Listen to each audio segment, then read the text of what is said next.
परवरदिगार के निज़ाम में कुछ इस तरह से किस्मत को तकसीम किया गया है कि रिज्क किसी भी मर्द के पास आए तो वो उसकी ज़ौजा की बरकत से होता है, और औलाद जो कोई भी खातून जन्म देती है वो उसके शौहर की किस्मत के जरिए होती है। ये बात आम मारूफ है। लिहाजा रिज्क औरत की बरकत है और औलाद मर्द की बरकत से होती है।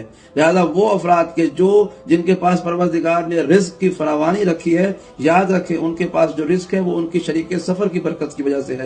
लिहाजा कंजूसी ना करें। अपने अहल अयाल पे खर्च करना भी खुदा की राह में जिहाद और सदके के मुतरादिफ है। लिहाजा अगर आपको परवरदिगार ने वसाइल दिए हैं तो उस माल को दांतों में फंसा के ना बैठें, बल्कि अपने अहल अयाल के लिए आसान जिंदगी के वसाइल मुहैया करें। जरूर आइंदा के लिए जमा करें, लेकिन ऐसा ना हो कि आइंदा के लिए जमा करते करते आप अभी का वक्त, अभी की जिंदगी को खत्म कर दें। घर वालों की आसानियां आपके लिए दुनिया और आखिरत में आसानियां पैदा करेगी।